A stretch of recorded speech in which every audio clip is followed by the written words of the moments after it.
Hello मेरे प्यारे students, welcome to my YouTube channel. आज के लेक्चर में हम बात करेंगे कि गॉस थ्योरम ऑफ इलेक्ट्रोस्टैटिक्स यानी कि गॉस थ्योरम के बारे में बात करेंगे। कल के लेक्चर में हमने बात किया था कि आपका जो इलेक्ट्रिक फ्लक्स होता है वो क्या होता है, कुछ स्पेशल केस थे इलेक्ट्रिक फ्लक्स के, उसके फॉर्मूले, उसके एसआई यूनिट, इन सभी के बारे में कल के लेक्चर में हमने डिटेल से बात की हुई थी। आज के लेक्चर में हम डिटेल में समझेंगे कि गॉस थ्योरम क्या होता है। ये भी आपका काफ़ी मोस्ट इम्पॉर्टेंट टॉपिक है स्टूडेंट। ये आपका हर वर्ष 5 to 7 मार्क्स के क्वेश्चन आपके एग्ज़ाम में मिलते हैं। या तो 5 मार्क्स के मिलेंगे या तो 2 मार्क्स के मिलेंगे। टोटल आपका 7 मार्क्स, यानी कि हर वर्ष आपके गॉस थ्योरम से टोटल 7 मार्क्स के क्वेश्चन बनते हैं। अगर आप गॉस थ्योरम पढ़ लेते हैं तो आपके ये 7 नंबर कहीं नहीं गए हैं। तो इसको आप लोग ज़रूर से तैयार करके जाइएगा। इस यूनिट का सबसे ब्रह्मास्त्र टॉपिक है। इस यूनिट फर्स्ट यूनिट का सबसे ब्रह्मास्त्र टॉपिक है गॉस थ्योरम। गॉस थ्योरम से आपके टोटल 7 नंबर के क्वेश्चन पूछे जाते हैं, याद रखिएगा। तो चलते हैं कि गॉस थ्योरम क्या होता है, इसको पहले समझ लेते हैं। तो देखिए स्टूडेंट, गॉस थ्योरम क्या होता है। तो according to Gauss theorem the electric flux to a closed surface is equal to 1 upon epsilon naught time the total electric charge enclosed by the given surface।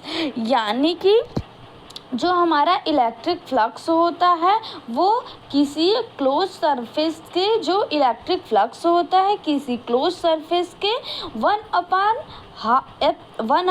Epsilon not के equal होता है। क्या होता है? 1 अपान टोटल इलेक्ट्रिक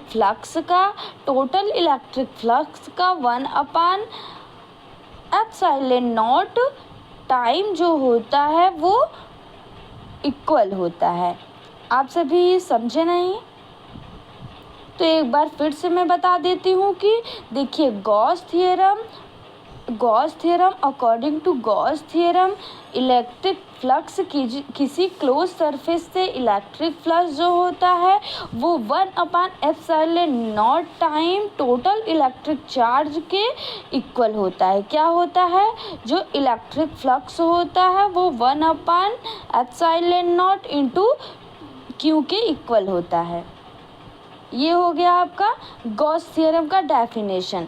यानी कि Gauss theorem का definition या गॉस थ्योरम आपका इतना आपका गॉस थ्योरम हो गया। इसका फॉर्मूला हो जाएगा कि ई टोटल इलेक्ट्रिक फ्लक्स इक्वल होता है क्यू अपान एप्सिलॉन नॉट के। ये हो गया आपका फॉर्मूला। देखिए कंसीडर क्या करेंगे, कंसीडर वेट, हाँ जी। तो यहाँ से देखिए हम क्या कर सकते हैं, कंसीडर प्लस क्यू जो हमारा हुआ है वो चार्ज है present at a point O. यानी कि ये देखिए यहाँ फिगर है, यहाँ पे प्लस क्यू जो है हमारा वो पॉइंट ओ पर प्रेजेंट है, point O. and we are going to calculate the value of electric field at point P। यानी P पर हम किसी इलेक्ट्रिक फील्ड की वैल्यू को फाइंड आउट करेंगे। तो when consider surface how, देखिए यहाँ से मैंने एक कंसीडर कर लिया क्लोज सरफेस। यहाँ पर एक छोटा सरफेस मैंने जो कि एस है और ये इलेक्ट्रिक फील्ड लाइंस हैं।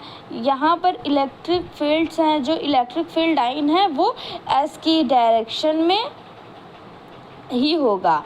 तो यहाँ से देखिए जो हमारा प्लस क्यू चार्ज है वो सरफेस पे यानी कि इसकी सतह पे उपस्थित है और यहाँ पर कोई P है जो हमारा, यहाँ से हमें कोई P पॉइंट है, यहीं पर हमारा इलेक्ट्रिक फ्लक्स हमें फाइंड आउट करना है। तो यहाँ से देखिए प्रूफ कैसे करेंगे।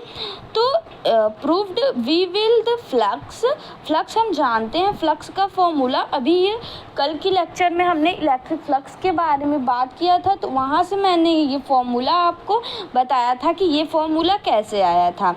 तो phi is equal to integral of vector E into d s, ये आपका हो गया फ्लक्स का फॉर्मूला।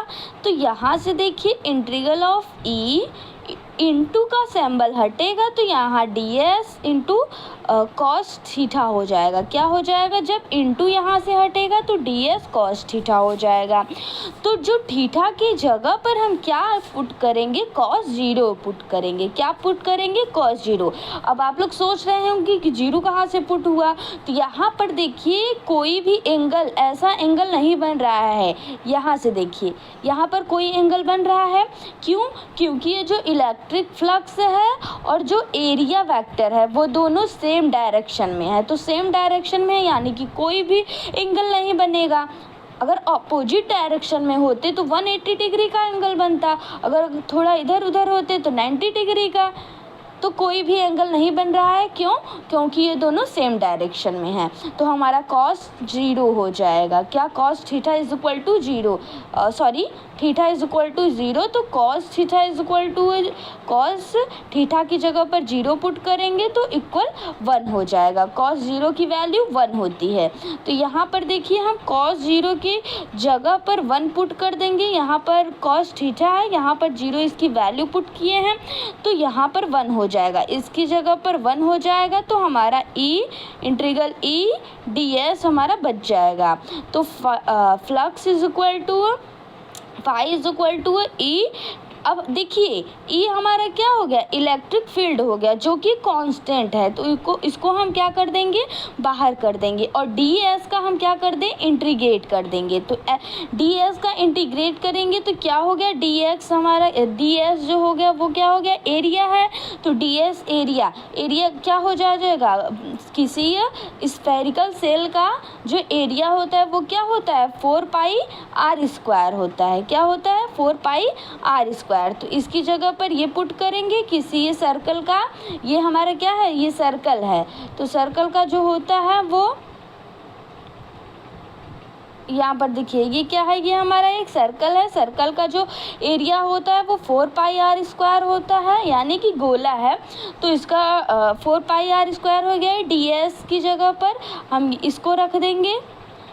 यहाँ से देखिए आगे, देखिए क्या कहता है, phi is equal to E 4 pi r square, phi is equal to, अब यहाँ पे देखिए जो E है हमारा, E इलेक्ट्रिक फील्ड होता है तो वो हमारा किसके इक्वल होता है, 1/4 pi epsilon nought Q in, देखिए यहाँ से जो E हमारा होता है वो होता है 1/4 pi epsilon nought q upon r square. ये इसका फॉर्मूला क्या होता है, इलेक्ट्रिक फील्ड का फॉर्मूला ये होता है। इलेक्ट्रिक फील्ड का फॉर्मूला ये होता है। यदि आप सब नहीं जानते हैं या नहीं नोट डाउन किया है इसको तो नोट डाउन कर लीजिएगा कि इलेक्ट्रिक फील्ड का फॉर्मूला होता है। तो E की जगह पर इस फॉर्मूले को यहाँ से पुट करेंगे, यहाँ से E की जगह पर इस फॉर्मूले को पुट कर दिए। अब 4 पाई आर स्क्वायर इसकी जगह पर ये पुट कर दिए। यहाँ से देखिए 4 पाई कट जाएगा और आर स्क्वायर से आर स्क्वायर कैंसिल आउट हो जाएगा। तो हमारा क्यू अपान एप्सिलॉन नॉट बचेगा। यही हमें प्रूफ करना था। तो phi is equal to q upon epsilon nought. आप सभी इसको थ्योरम में भी, ये गॉस थ्योरम में पढ़े थे कि क्या होता है, जो हमारा Q into Q upon epsilon not, ये हमें प्रूफ करना था। ये हमारा प्रूफ हो गया गाइस। आई होप आप सभी को अच्छे से समझ में आया होगा। जहाँ पर नहीं समझ में आया है तो आप एक बार वीडियो को पॉज करके फिर से देख लीजिएगा, समझ लीजिएगा। फिर इसके बाद नहीं समझ में आ रहा है तो मुझे कमेंट करिएगा। मैं अगली इसी टॉपिक पे अगला वीडियो ज़रूर बनाऊंगी, वो भी है हैंड रिटन नोट्स के साथ। तो चलिए गाइस स्टूडेंट, आज के लेक्चर में हम यही तक बात करते हैं। ये थोड़ा सा और है, यहाँ से देख लीजिए। यहाँ से देखिए जो वेक्टर ए होता है, अभी इसको मैं पढ़ाऊँगी, अभी इसको बात नहीं करती हूँ। तो इतना आपका गॉस थ्योरम था, जो कि ये इसमें गॉस थ्योरम है। ये आपका टोटल 5 मार्क्स में पूछता है। गॉस थ्योरम तो आपके ये टोटल 2 मार्क्स में पूछते हैं, लेकिन हर साल आपका गॉस थ्योरम केवल नहीं पूछता है, गॉस थ्योरम देने के बाद कुछ आगे जोड़ देता है, यानी कि गॉस थ्योरम के एप्लीकेशंस जोड़ देंगे इसी में। तो ये टोटल आपका 5 मार्क्स का क्वेश्चन हो जाएगा। तो स्टूडेंट, आज के लेक्चर में यहीं तक बात करती हूँ। कल के लेक्चर में गॉस थ्योरम के एप्लीकेशंस के बारे में बात करेंगे। आगे और भी टॉपिक्स हैं जो मोस्ट इम्पॉर्टेंट हैं गॉस थ्योरम से रिलेटेड, तो उन सभी को मैं एक एक लेक्चर या एक एक वीडियो में करके डिस्कस करूँगी ताकि ये काफ़ी लेंदी वीडियो ना बने और आप सभी को अच्छे से समझ में आए, आप सभी बोर ना हो।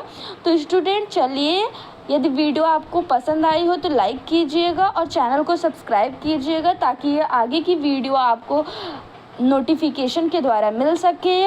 और चैनल को सब्सक्राइब ज़रूर कीजिएगा और एक छोटा सा कमेंट ज़रूर कीजिएगा कि आपको वीडियो कैसी लगी। तब तक के लिए धन्यवाद। आप सभी अच्छे से पढ़ाई करते रहिए।